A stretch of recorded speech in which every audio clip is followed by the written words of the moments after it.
'Twas the night before Christmas, and out at the farm, Sam Crack was soundly sleeping until he heard an alarm. Startled he was, Sam Crack woke up in a pinch and immediately figured, "It must be that pesky old Grinch!" He ran out the door, the sky bright and starry, through the barn and past his broken down Ferrari. The Simply Safe app notified him of a breach, and the smell of the Grinch was right within reach. A home secured by Simply Safe is highly sophisticated, unlike old school security companies that are totally antiquated. It comes with high-tech hardware easily installed on your own. There's even a shiny new door lock that opens with your phone. Monitored by professionals for your family's protection at a nominal cost with no contracts, hidden fees, or misdirection. Sam spotted some movement near his trailer and Range Rover. It was the Grinch, near the front, covered in oil and hunched over. "Hey Grinch, this truck is junk. Get it out of here. Roll it off my red trailer and make it disappear." Why, Sam Crack, you're wrong. I fixed your gray mess.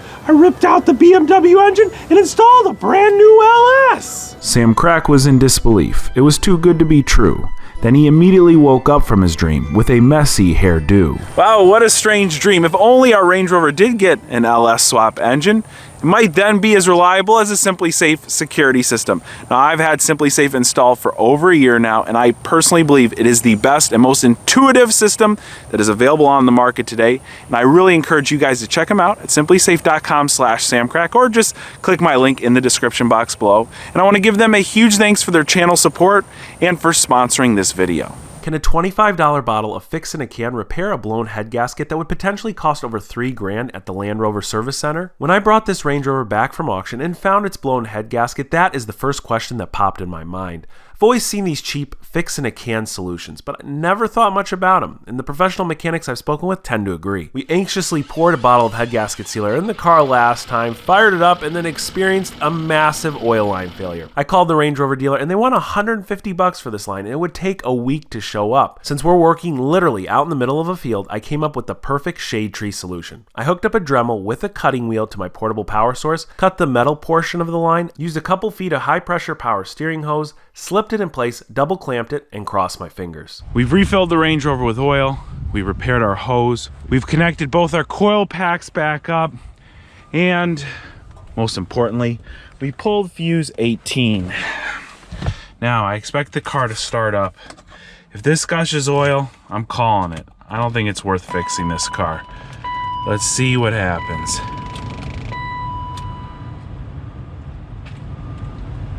Oh, now the starter's giving us trouble.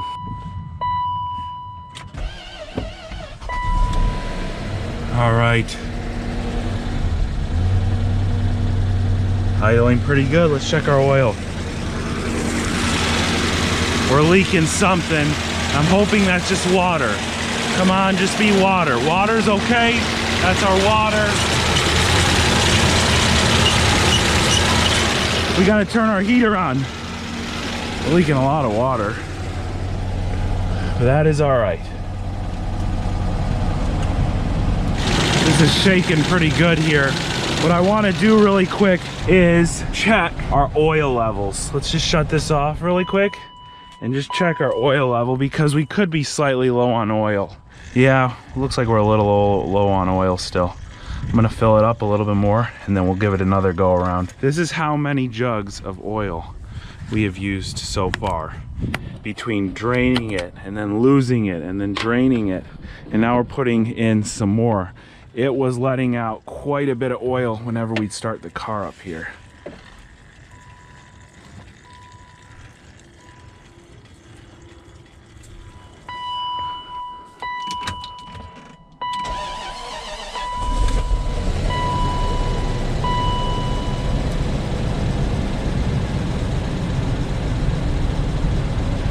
Let's also check down here. Looking good.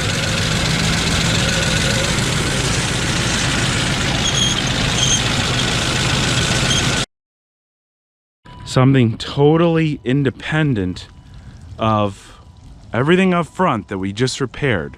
I just saw it happen around back. I heard a big pow, and you could see the steam. A line let loose back there. Right here, the fresh like air inlet for your AC. See how that one is full of the wet mess there? And the glittery head gasket sealer is all back here. So I climbed in the back. Check this out, look. This just popped off right here. It's tough, there's so many things in the way. Right there, so easy enough to repair this. I'm just gonna slide it back on, make sure the rest of it, yeah, I mean, I don't think the hose itself split. I just think that the connector popped itself off. I'm gonna loosen this connection up, slip it back over, tighten it really good, and then we're gonna try again. If you might have noticed, the amount of water bubbling out of the overflow tank here is extreme. This is likely due to the exhaust gases getting pushed through the failed parts of our head gasket. One of the symptoms of a blown head gasket is bubbles in your coolant. Most examples I've seen show tiny little air bubbles, but ours appears as if it's boiling out of the reservoir, but the engine's cold. If I had to bet, I couldn't imagine that head gasket in a bottle will actually work here. The sealer makes its way into the cooling passages of the head when it reaches the damaged parts of the gasket. Its job is to fill and seal, but imagine trying to do that with an extreme amount of pressure pushing you out of the way. Now, when you shop Head Gasket Sealer, there are a ton of different products to choose from, ranging from ones less than $10 all the way up to $100 for a bottle. While they all set out to perform the same repair, they all do so in different ways. The product I bought at the auto parts store was around $50, but I used Honey, saved another $15, and then there's a $10 rebate on top of it, so it really only cost me about $25, but more importantly, it made the most sense for our application. Some of these products require you to completely flush the cooling system and remove your thermostat before using. The one I use is compatible with all coolants, and you're not instructed to remove your thermostat, which is important because on our engine, the thermostat is part of the housing, so it can't be easily eliminated from the system. For us, it's a set it and forget it type process. Pour the stuff in your cooling system only when cold, put your heater on high, start the car, and let it run until it gets up to temp, then shut it off. As demonstrated in this sketchy video, when it's cold, it will start to make its way into the damaged parts of your head gasket, but as it heats up, it will start to harden and bond. I'm going to add one more step in our process here, and that's to say a prayer. All right, our hose is tightened up. The only other thing I've done is filled up the coolant tank back with water, and I put our tire back on because we think that our oil leak has been rectified. And I swear to you, if this thing spews fluids one more time, we're calling it quits. I'm done. I am done. So let's pull the fuse. All right. Now, we're gonna definitely bubble a lot of water out of here, but for the most part, it's just water. And leaving that cap open is gonna really help eliminate a lot of the pressure. You can see it already sucked some of that water out, which is really good. Go ahead, fill it up.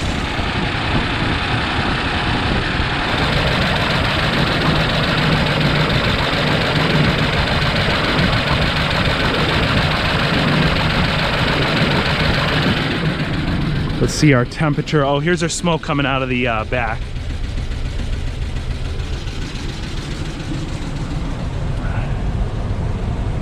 And we're hardly up to temperature. Our heater is turned on high, which is good.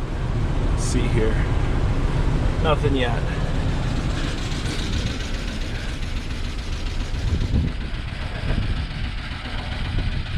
Look at, there's water coming out of the exhaust pipes, which is another huge sign of a failed head gasket. I'm just gonna throw some very light revs at it and see how it takes it, just very light.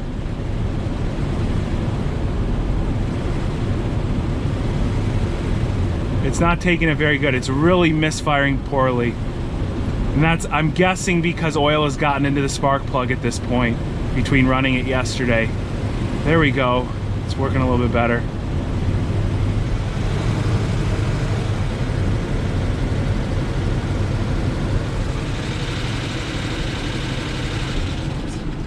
Oh shoot, we lost it. We lost it, darn it.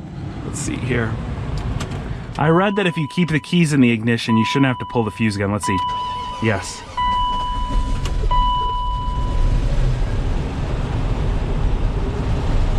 All right, we're gonna have to throw some revs at it to keep it going. And we really don't want it to die unless it overheats. Here, let's see. Come on, those spark plugs must be soaked in oil.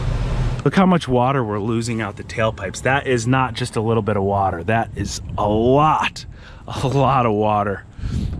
We are dead in the middle right now, just right sitting in the middle. Funny enough, usually when a car overheats, it creeps up pretty quickly. And I mean, knock on wood again, we very well could overheat, but it's been sitting in the middle, so not too bad so far. All right, I want to just pull this coil pack and see if the tip of it is dipped in. Oh my God, look how gross and bad it is. Yeah, for sure. So we're leaking a ton through the valve cover gaskets in here. This is a source of our misfire. So, oh, that's no good. That's why I'm having to give it so many revs. The first time we started this car up after swapping the spark plugs and kind of cleaning these things, it ran really good for a few minutes. So we're filling up pretty quickly in there. I'm just gonna clean this off. We're gonna continue doing this. If our head gasket seal works, let me show you something. I'm on top of things here. I already have a brand new valve cover gasket set that will stop our oil leak into the spark plug holes, but it doesn't make a lot of sense to use this unless our head gasket's fixed. About an hour later, our Rover has cooled down, and as we're having less hose failures, we're able to evolve our process here to make it, let's say, more efficient and hopefully more effective. So I went and I bought another bottle of Head Gasket Sealer. Since we lost so much sealer with it boiling over and also with that big hose explosion back there, I want to put about another half a bottle of this stuff in. All right, that's good. The instructions say on the second go around you just need to top off your overflow tank. And we did one other big thing that I should have done from the get-go. See right there? A bleeder screw goes right there. How stupid could I be? If you just leave that open, that will alleviate the pressure, so hopefully we don't blow any more heater hoses, but at the same time, not allow all of our hot coolant or hot water at this point to boil out and over. I remember the first time we ran this, a lot of water was coming out of the tailpipe. We have a little bit left over here, just very small amount. Most of it's dried up. So we're going to go ahead and put this on time lapse again. And we're going to monitor how much water comes out of the tailpipe and how much smoke. And instead of jumping to step 2, let's do step 1 over again. Let's get this car to operating temperature, shut it off, and then we'll go to step 2 since we refreshed the stop leak and whatnot in the system. So it took a little bit to get things started, but we're running. I don't see a lot of fluids coming out of the front quite yet. I'm afraid to hop out of here without giving it some revs. So I'm just gonna kind of watch the overflow tank, listen for any hoses to blow off, and also we'll look from time to time back here, see if we see any smoke, which the funny thing is we're seeing a lot less smoke.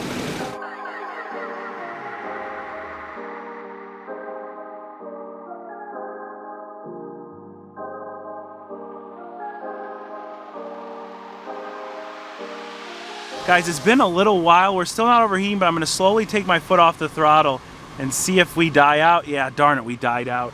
But let's see what sort of water we got coming. Just a little bit, way less than we did before. This sealer might be working, but we've completed step 1. Again, we're at operating temps, and we're gonna let it sit now let's let it sit an hour. They say 30 minutes. They want the engine to get cool. Real quick, just for the heck of it, let's check our oil levels and see if they're mixing again really badly, or doesn't look like a lot of water. Really, it looks substantially better than it did even after the first time we swapped this oil out. So far so good. A little bit of wet residue right there. Doesn't appear that we've had a ton of water to mix in quite yet. To clarify the procedure, step 1 and step 2 are pretty much identical. They tell you the first time, just start the car, idle it until it gets to operating temperatures, shut it off, then let it cool down. I think this is really important because this is where the seal really sets. For step 2, they tell you to take it out on a very normal drive or just keep it at around 1500 to 2000 RPM, again, till it gets to normal operating temperature. Obviously, we had to do that both times so the engine wouldn't shut off, but then they go on to tell you that most leaks seal instantly. So they're telling you first go around, this stuff should work. On top of it, they use a claim that says this repair will be stronger than the original head gasket. But the last step tells you keep it in the cooling system. It's totally safe, and it'll just help preserve the longevity of this repair. I'm really anxious to see what happens once our Range Rover cools down. All we have to do now is get in and run it in pretty much the same fashion we did before.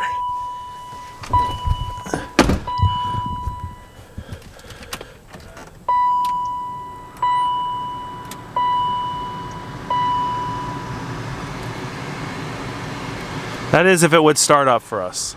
We might have to pull that fuse again. Hold on. Of course, now we're getting the starter click. Great. All right, I'm hoping that's enough. Wow.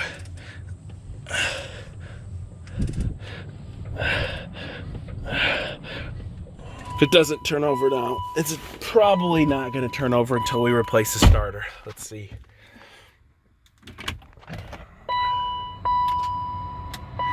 Can you hear the click? Hold on, I'll do it again.